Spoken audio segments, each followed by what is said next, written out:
வணக்கம் மகளே. கடந்த 4 நாட்களுக்கு முன்பு புதிய தமிழகம் கட்சியுடைய நிறுவன தலைவர் டாக்டர் திரு கிருஷ்ணசாமி அவர்கள் ஒரு பதிவு முகநூலில் போட்டிருந்தாங்க. அதாவது கல் ஒரு கொடிய விஷம், அதாவது தென்னை மரத்திலிருந்தோ பனைமரத்திலிருந்தோ இறக்கக்கூடிய கல் ஒரு கொடிய விஷம். கல்லை யாரும் பருகாதீங்க, குடிக்காதீங்க. கல்லை விற்பனைக்கு கொண்டு வரணும், அதை கமர்ஷியலைஸ் பண்ணணும், அப்படி அதை வர்த்தகப்படுத்தணும் அப்படின்னு சொல்லி மிகப்பெரிய அளவில் வர்த்தக அமைப்புகள்லாம் முயற்சிக்கிட்டு இருக்காங்க. ஒரு குறிப்பிட்ட சமூகத்தினர் அந்த கல்லை கொண்டு வரணும்னு முயற்சிக்கிறீங்க அப்படின்னு சொல்லி ஒரு பதிவை போட்டிருந்தாங்க. உண்மையிலே கல் விஷம் அப்படின்னா டாஸ்மாகில் விற்கிறது என்ன மூலிகை சாரா? அதை குடித்தா டாஸ்மாகில் குடிக்கிறதுலாம் நல்ல விஷயமா? ஒரு டாக்டர் இந்த மாதிரி ஒரு பதிவை போடுறாரு அப்படின்னு பார்த்து எனக்கு ஒரு மிகப்பெரிய கோபம் தான் இந்த அளவுக்கு ஒரு படித்த ஒரு மருத்துவர் இந்த அளவுக்கு போடுறாரு, ஒரு பதிவை போடுறாரு, முன்ன பின்ன யோசிக்காமல் போடுறாரு. நாங்கள்லாம் ஒரு யூடியூப்பில் ஒரு வீடியோ பேசணும்னா 10 தடவை எழுதி ஏதாவது ஒரு தவறான வார்த்தை பேசிடக்கூடாது, யாரையும் பாதிச்சிடக்கூடாது அப்படின்னு பார்த்து தான் நாங்கள் பேசுகிறோம். அப்படி நாங்களே இருக்கும்போது ஒரு மருத்துவர், ஒரு கட்சியுடைய தலைவர், நீங்கள் அரசியலில் இருக்கக்கூடிய ஒரு மக்கள் பிரபலம், நீங்கள் இந்த மாதிரியான ஒரு பதிவை போடுறீங்க. இது எப்படி ஏற்றுக்கொள்வது? இன்னைக்கு பார்த்தீங்கன்னா நாம் தமிழர் கட்சியுடைய தலைவர் ஒருங்கிணைப்பாளர் சீமான் திருச்செந்தூர் மாவட்டம் குலசையில் பார்த்தீங்கன்னா பனைமரத்தில் ஏறிய கல்லை இறக்கி மக்களுக்கெல்லாம் கொடுத்துட்டார். ஸோ அது உண்மையிலே நான் ஒரு பாராட்டுதலுக்குரிய விஷயமாக தான் பார்க்குறேன்.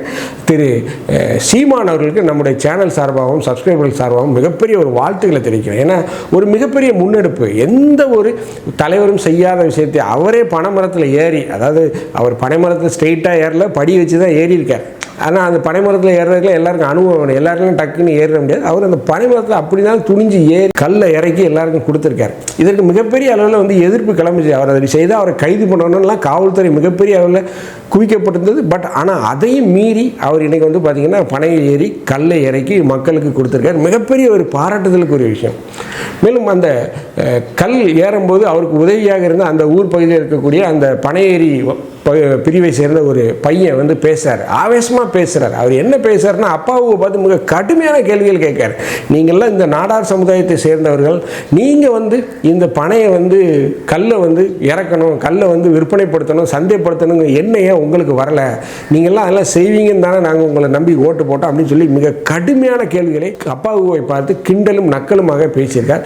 அப்படி அவர் என்ன பேசினார், இன்னைக்கு சீமான் என்ன பேசினார், கிருஷ்ணசாமி ஏன் இந்த பதிவை போட்டார், அதை பற்றி தான் நம்ம இந்த நிகழ்ச்சியில் பார்க்க போகிறோம்.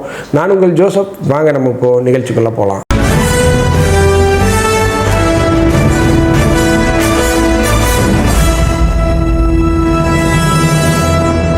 கல்லுக்கு தடை போட்டிருக்காங்க, அதை சரி பண்ண அது பண்ண முடியல. ஆனா விவசாயத்திலிருந்து வந்தவர் நம்ம ஐயா பொன்முடி இருக்காரு, ஆசிரியர், சட்டசபையில் என்ன பேசுனாங்க, அப்பா என்னது நாடாரு, பனையாறு நாடார் குடும்பத்திலிருந்து பிறந்தவர்.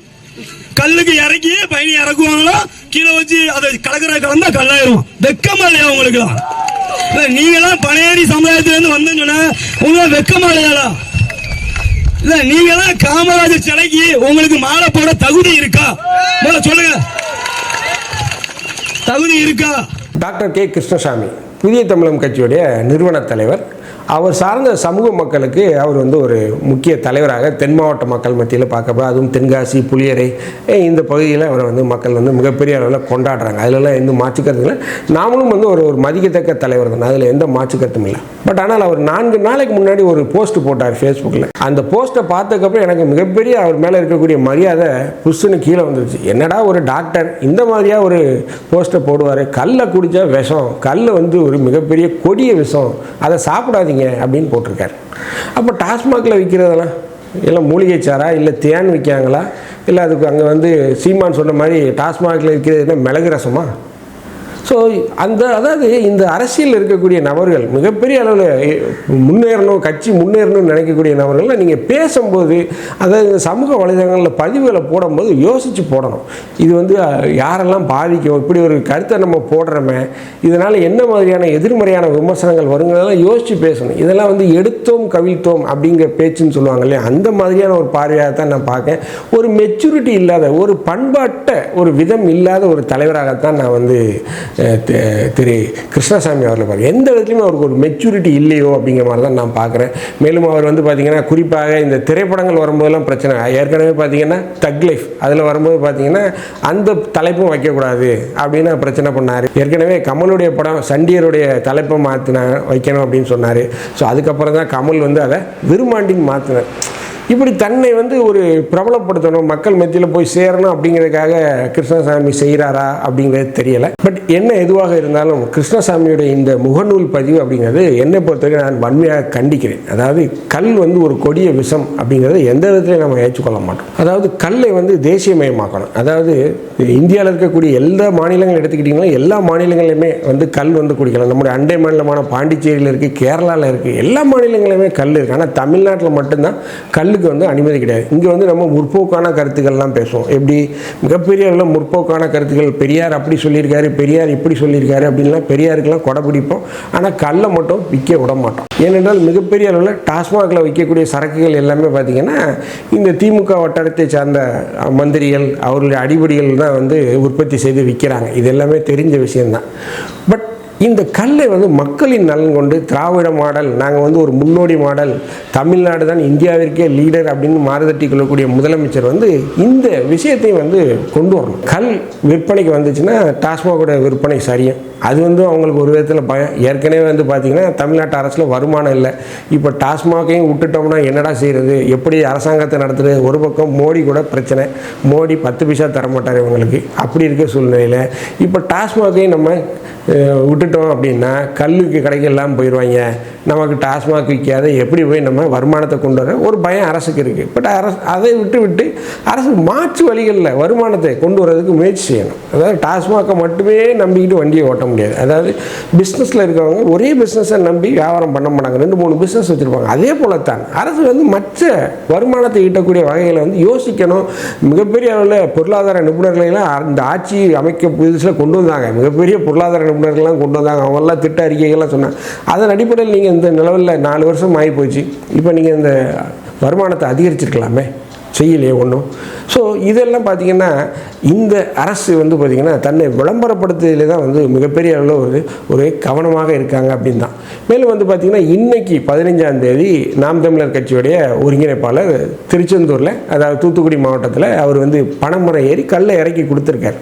ஸோ இது வந்து ஒரு மிகப்பெரிய விஷயம். மேலும் இந்த மிலா மேடையில் பேசிய அவருக்கு உதவியாக இருந்த அந்த பனையேரியாக இருந்த ஒரு பையன் பேசுகிறார். அவர் என்ன பேசுகிறார் அப்படின்னா, சபாநாயகர் அப்பாவெல்லாம் கடுமையாக கண்டிக்கிறார். நீங்கள் வந்து நாடார் சமுதாயத்தை சேர்ந்தவர்கள், நீங்களே வந்து பார்த்திங்கன்னா கல் இறக்கிறதுக்கு ஆதரவு கொடுக்கல, மிகப்பெரிய அளவில் நீங்கள் அதை வந்து முன்னெடுத்து செல்லலை. அதாவது சபாநாயகர் அப்பாவும் பொன்முடியும் சட்டசபையில் ஒரு பேச்சு பேசுவாங்க. அதில் பொன்முடி என்ன சொல்லுவார் அப்படின்னா, பனைமரத்துலேருந்து இறக்கும்போது அதில் வந்து அங்கேயே கலந்துடுறாங்க, அதனால் அதை வந்து கீழே வந்து குடிக்கும்போது மக்களுக்கு வந்து அது வேண்டாத பொருளாக கல்லாக மாறிடுது, போதை தரக்கூடிய பொருளாக அதில் எக்ஸ்ட்ரா நிறைய மிக்ஸ் பண்ணிடுறாங்க அப்படிங்கிற அர்த்தத்தில் அதை பேசியிருந்தார். பட் அவர் பேசியது கூட நான் ஓரளவு ஏற்றுக்கிறேன். பட் ஆனால் சபாநாயகர் அப்பாவும் அதுக்கு ஒரு பதில் சொல்லியிருப்பார். என்ன சொல்லியிருப்பாருன்னா, பனைமரத்துலேருந்து இறக்கும் போதே அது பதனி தான் அப்படின்னு சொல்கிறாரு. உண்மையிலே பனைமரத்துலேருந்து இறக்குறது வந்து கல் தான். கல் இறக்கக்கூடாது அப்படின்னு அரசு உத்தரவு இருக்கிறதுனால அந்த பனைமரம் ஏறக்கூடிய பனையேரிகள் என்ன செய்வாங்கன்னா, அந்த களையத்தில் அந்த மண்பானையில் உள்ளே வந்து சுண்ணாம்பை தடவிடுவாங்க. சுண்ணாம்பை தடவிட்டுனா அந்த கல்லுக்குண்டான வீரியம் வந்து போதை வந்து குறைஞ்சிரும். ஸோ அது சாதாரண ஒரு பதநீராக மாறிடும். ஸோ அது வந்து எல்லாருக்கும் கொடுக்கலாம் அப்படிங்கிற அடிப்படையில் தான் அது வந்து பார்ப்பாங்க. இதை வந்து மதுவிலக்கு போலீஸ் வந்து மரமேறிலாம் செக் பண்ணுவாங்க, அந்த பனைமரத்து மூட்டிலே போய் செக் பண்ணுவாங்க. இவன் வந்து கல் இறக்குதானா பதநீர் இறக்குதான்னு சொல்லி மதுவிலக்கு காவலர்கள்லாம் போவாங்க. பட் இந்த நிகழ்வெல்லாம் அந்த பையன் சுட்டி காட்டி மிக கடுமையாக பேசியிருந்தார். அந்த வீடியோ நான் வச்சிருக்கேன், பாருங்க. கல்லுக்கு தடை போட்டிருக்காங்க, அதை சரி பண்ணணும்னா அது பண்ண முடியல. ஆனா விவசாயத்திலிருந்து வந்தது நம்ம ஐயா பொன்முடி இருக்காரு, ஆசிரியர், சட்டசபையில் என்ன பேசுனாங்க, அப்பா என்னது நாடாரு, பழைய நாடார் குடும்பத்திலிருந்து பிறந்தவர். கல்லுக்கு இறக்கி பயணி இறக்குவாங்களோ, கீழே வச்சு அதை கலந்தா கல்லாயிரும். வெக்கமா இல்லையா உங்களுக்கு? நீங்களாம் பழையடி சமுதாயத்திலிருந்து வந்தேன்னு சொன்ன உங்களுக்கு வெக்கமா இல்லையா? இல்ல நீங்களாம் காமராஜர் சிலைக்கு உங்களுக்கு மாலை போட தகுதி இருக்கா சொல்லுங்க. ஸோ என்ன எதுவாக இருந்தாலும் கல் வந்து ஒரு விஷம் அப்படின்னு சொன்னதை என்னை பொறுத்த வரைக்கும் கிருஷ்ணசாமி வந்து வாபஸ் வாங்கணும். நாடார் சமுதாயத்தை சேர்ந்த அந்த அமைப்புகள்லாம் வந்து மிகப்பெரிய அளவில் இதுக்கு எதிர்ப்புகள் கொடுத்து மிகப்பெரிய ஒரு கண்டனத்தை பதிவு செய்யணும், மிகப்பெரிய அளவில் போராட்டங்களை முன்னெடுத்து அவருடைய இந்த பேச்சுக்கு வந்து அவர் மன்னிப்பு கோரணும். அப்படின்னா தான் வந்து இந்த கல்லை முன்னெடுக்கக்கூடிய, கல்லை வந்து விற்பனை கொண்டு வரணும், கல்லை இறக்கதை அனுமதிக்கவும் செய்யக்கூடிய இந்த இயக்கங்களுடைய அந்த போராட்டத்துக்கு வந்து ஒரு நல்ல விஷயமா இருக்கும். பட் அதையுமே இன்னைக்கு கண்டித்து கல் இயக்கத்துடைய தலைவர் நல்லசாமிலாம் பேசியிருந்தார். மிகப்பெரிய அளவில் கண்டனத்தை தெரிந்தார். அவர் என்ன சொல்லியிருந்தார் அப்படின்னா, கிருஷ்ணசாமிக்கு ஒரு சவாலே கொடுத்திருந்தார். என்ன கொடுத்திருந்தாருன்னா, கிருஷ்ணசாமி நீங்கள் இதை கல்லை வந்து ஒரு விஷம் அப்படின்னு சொல்கிறீங்களே, கல்லை நீங்கள் ஒரு விஷம் அப்படின்னு சொன்னால் உங்களுக்கு நாங்கள் 10 கோடி ரூபாய் பரிசு தொகை தர்றோம், இல்லை அப்படின்னா நீங்கள் பகிரங்க மன்னிப்பு கேட்கணும், பொது வழியில் நீங்கள் பகிரங்க மன்னிப்பு கேட்க தயாரா அப்படின்னு ஒரு மிகப்பெரிய ஒரு சவாலை கொடுத்துருக்காங்க. ஸோ இந்த சவாலுக்கு கிருஷ்ணசாமி என்ன பதில் சொல்ல போகிறாருன்னு தெரியலை, இல்லை மன்னிப்பு கேட்க போகிறாரா அப்படிங்கிறத வருங்காலத்தில் நமக்கு தெரியும். புதிய தமிழகத்தினுடைய தலைவர் மருத்துவர் கிருஷ்ணசாமி அவர்கள், அவருடைய மகன் மருத்துவர் ஷியாம் கிருஷ்ணசாமி அவர்கள் கல்லுக்கு எதிராக பதிவிட்டு இருக்கின்றார்கள். அது கொடிய விஷம் என பதிவிட்டு இருக்கின்றார்கள். பொதுவெளியில் கல்லை இறக்குவதும் பருகுவதும் குற்றம், சட்டப்படி நடவடிக்கை எடுக்க வேண்டும். 15ஆம் தேதி நடக்கக்கூடிய அந்த நிகழ்வுக்கு தடை விதிக்க வேண்டும். கொடிய விஷம், இவர் கல்லை விட மற்ற மதுக்கள் நல்லவை எனவும் பதிவு செய்திருக்கின்றார். அவர் நிரூபித்து விட்டால் அவருக்கு 10 கோடி ரூபாய் பரிசு. எதற்கு முதுகிலே குத்துகின்றார்? பல கடிதங்கள் எழுதியிருக்கின்றோம். கள் விடுதலையில் உங்களுக்கு உடன்பாடா முரண்பாடா? உடன்பாடு என்றால் வரவேற்கின்றோம், முரண்பாடு என்றால் வாத்துக்கு அழைக்கின்றோம். வாங்கிக் கொள்ளுங்கள் 10 கோடி ரூபாய் பரிசை, முதுகில் குத்தாதீர்கள். அவருக்காகவே வள்ளுவர் 2 குறள்களை எழுதியிருக்கின்றார். தன்னெஞ்சு அறிவது பொய்யற்க, பொய்த்தவன் தன்னெஞ்சே தன்னை சுடும். அவரும் அவருடைய மகனும் மனசாட்சியை எந்த அடகு கடையில் அடகு வைத்திருக்கின்றார் என்று தெரியவில்லை. பொய்யாமை பொய்யாமை ஆற்றின் அறம்பெற செய்யாமை செய்யாமை நன்று. புறங்கூறி பொய்த்து உயிர் வாழ்தலின் சாதல் அரங்கூறும் ஆக்கம் தரும். இப்படி பொய்யான பதிவுகளை வெளியிட்டு பிழைப்பை நடத்துவதை விட சாவது 1000 மடங்கு மேல். இது மருத்துவர் கிருஷ்ணசாமி அவர்களுக்கு பொருந்தும். யார் வந்தாலும், ஆண்டவனே வந்தாலும் நாம் நிரூபிக்க தயார் தயார் தயார் தயார்.